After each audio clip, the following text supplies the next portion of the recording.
हमारा शरद पूर्णिमा का कार्यक्रम आरएसएस का चल रहा था मंदिर में, और हम सब लोग अपना भजन कीर्तन और हनुमान चालीसा का पाठ कर रहे थे। उसी दौरान मंदिर के बगल में जो आदितन अपराधी है वो निकल के आता है और अपने बच्चे के साथ में, अपनी धर्मपत्नी के साथ में आता है, और वो अचानक चाकुओं से और हमला कर देता है। मना करता है यानी कि अपने आप क्यों पूजा अपने क्यों यानी कि अपने आप भजन कीर्तन कर रहे हैं। और जो हमारी जो शरद पूर्णिमा में अपने जो संघ में अपने जो खीर बनाने का कार्यक्रम था, वितरण का कार्यक्रम था, उसको भी उसने लात से अपने चाकू से गिरा दिया, और हमारे 8-10 कार्यकर्ताओं को उसने चाकू से गोदा यानी कि हम समझ भी नहीं पाए कि अपने ये क्या हुआ। मेरे भी अपने चोट आई यहाँ पर, अपने कम से कम 8-10 स्टिच आए। मामला कुछ भी नहीं था ऐसा, कभी कोई किसी से रंजिश कभी किसी की नहीं रही है।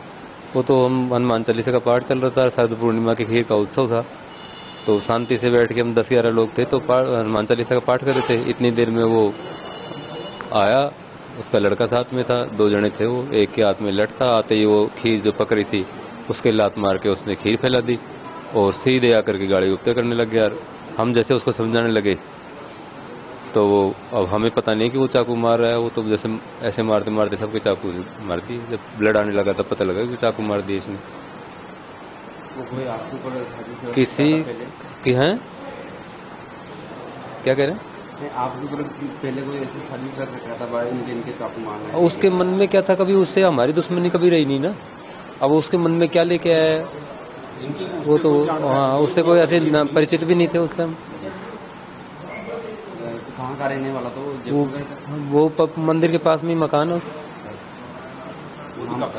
है नसीब चौधरी नाम सुना है हमने। आपका? मेरा नाम दिनेश शर्मा। ये मंदिर पे प्रोग्राम था, ये 15-20 जने थे, प्रसादी का प्रोग्राम था। इन्होंने भजन भी किए। वहाँ भजन करते करते वो नसीम चौधरी जो भी है वो आया, उसने खीर के ऊपर लात की मारी और इनको गाली गलौज करी, और गाली गलौज करके चाकूबाजी और लठबाजी इन पे आजमाई। इनके 10 जनों के 8 या 10 जनों के चाकू लगे अलग अलग जगह सबके, जिसमें 3-4 जने ज़्यादा सीरियस है। देखिए, कल मंदिर परिसर में जागरण और प्रसाद बांटने का कार्यक्रम चल रहा था, जहां पर कि कुछ लोग एकत्र होकर के वो कार्यक्रम शांतिपूर्ण तरीके से कर रहे थे। उस मंदिर के बगल में ही एक परिवार रहता है जिसमें कि नसीब चौधरी नाम का व्यक्ति है, जिसका पीछे कुछ क्राइम रिकॉर्ड भी है। उस व्यक्ति के द्वारा वो और उसका लड़का दोनों वहां पर आए और उन्होंने चाकू और लाठियों से उन पर हमला कर दिया, जिसमें कि 6 लोग घायल हो गए और उन्हें हॉस्पिटल पहुंचाया गया। और इन दोनों व्यक्तियों को रात में ही अरेस्ट कर लिया गया। दोनों व्यक्ति हमारे पास में हैं। कुछ ऐसी बातें भी हमारे सामने आई, कुछ और लोग भी आए थे, पर क्योंकि वहाँ सीसीटीवी कैमरा लगा है तो जो भी व्यक्ति किसी भी तरीके की भूमिका में उसमें शामिल होंगे उन सबके विरुद्ध कार्रवाई की जाएगी। 2 के विरुद्ध कार्रवाई फिलहाल की जा चुकी है। आगे सर अभी घेराव भी चल रहा है थाने का, क्या कुछ उनकी डिमांड है? देखिए, जो मुलजिम है, आरोपी हैं, उनके बारे में ही उनकी डिमांड्स हैं। उस पर कार्रवाई लगातार चल रही है। सीसीटीवी फुटेज वगैरह देखा जा रहा है।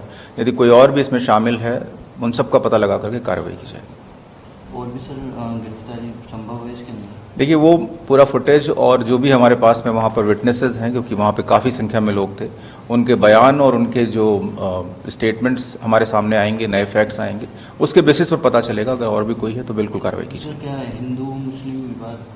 नहीं, देखिए, इसमें कोई भी मुसलमान नहीं है। दोनों ही पक्ष जो हैं वो हिंदू पक्ष हैं, और नाम से भले ही ऐसा लगता हो लेकिन दोनों ही पक्ष हिंदू पक्ष हैं।